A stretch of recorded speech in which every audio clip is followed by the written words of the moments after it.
On est là, tranquillement, en train de faire défiler son fil d'actualité, on cherche rien de spécial, et puis, bam, une vidéo, une photo, et d'un coup, on a envie d'acheter. C'est une expérience qu'on vit de plus en plus souvent, et elle est vraiment au cœur d'une révolution. Une révolution assez silencieuse en fait, celle du social commerce.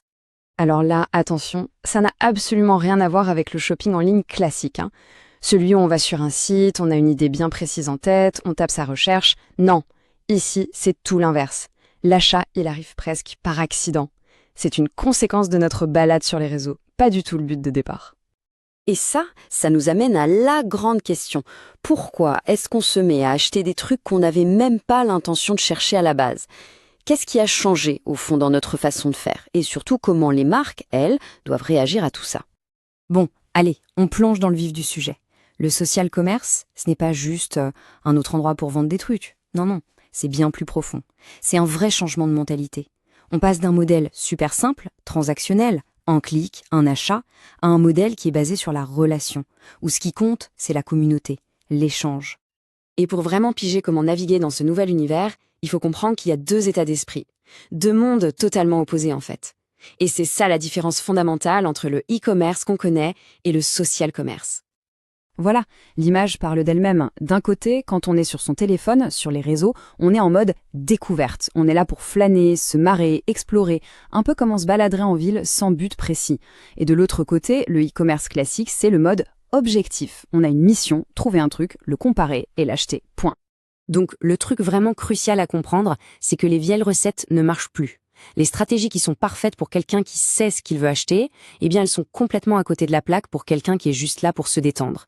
Essayer de vendre de manière super directe quand les gens veulent juste se divertir, c'est un peu comme si quelqu'un débarquait pour vendre des assurances au milieu d'un apéro entre potes. C'est juste lourd et ça ne marche pas. Alors comment on fait, comment on arrive à capter l'attention dans ce grand bain de découverte? Eh bien la réponse, c'est une nouvelle approche, une fusion entre le shopping et le divertissement. Et on va voir comment ça se met en musique.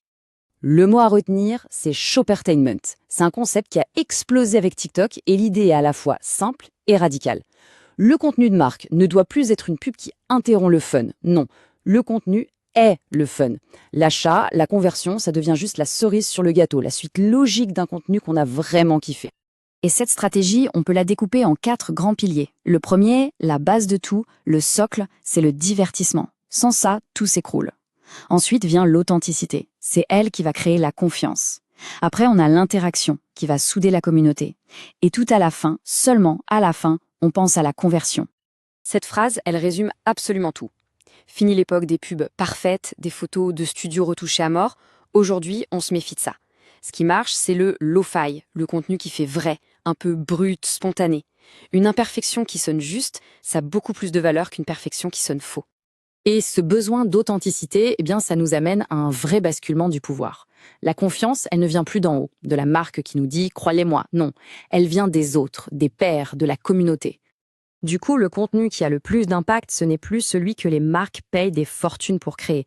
C'est celui que les clients, que les vrais gens font eux-mêmes. C'est le fameux User Generated Content ou UGC. Et l'impact de ce type de contenu, il est juste énorme. Accrochez-vous bien. Il génère un taux d'engagement presque 7 fois plus élevé que le contenu officiel des marques. 7 fois. Les chiffres sont sans appel. La voix du client, c'est tout simplement devenu l'outil marketing le plus puissant qui soit. Prenons l'exemple de Glossier, la marque de cosmétiques. Ils sont les champions de ça. Ils ont encouragé leurs clientes à poster des shelfies, c'est-à-dire des photos de leurs étagères avec les produits Glossier. Résultat, non seulement un retour sur investissement 3 fois plus élevé que pour leur propre contenu, mais surtout, ils ont transformé leurs clientes en une véritable armée d'ambassadrices et même en partenaires pour créer les prochains produits. Brillant. Et ce principe de confiance, de proximité, ça s'applique aussi aux influenceurs, évidemment.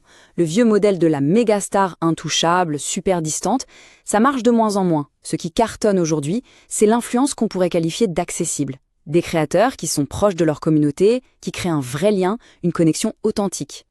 Gymshark, la marque de vêtements de sport, a littéralement dynamité les codes du marketing sportif avec ça. Oubliez les grandes stars. Eux, ils ont bossé avec des athlètes accessibles. Ils leur ont demandé leur avis pour créer les produits. Et surtout, ils ont lancé des challenges sur les réseaux qui ont fait de chaque client un ambassadeur en puissance. C'est l'histoire de l'utilisateur qui est devenu le cœur du réacteur.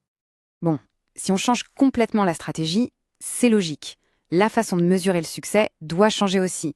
Les vieux indicateurs, les vieux compteurs, ils ne sont plus adaptés. C'est la question qui tue, non? Si les règles du jeu ne sont plus les mêmes, comment on sait si on gagne? Si le but n'est plus juste de vendre tout de suite, sur quoi on se base? Quels sont les nouveaux indicateurs de performance, les fameux KPIs? Ce tableau, il montre bien le grand écart.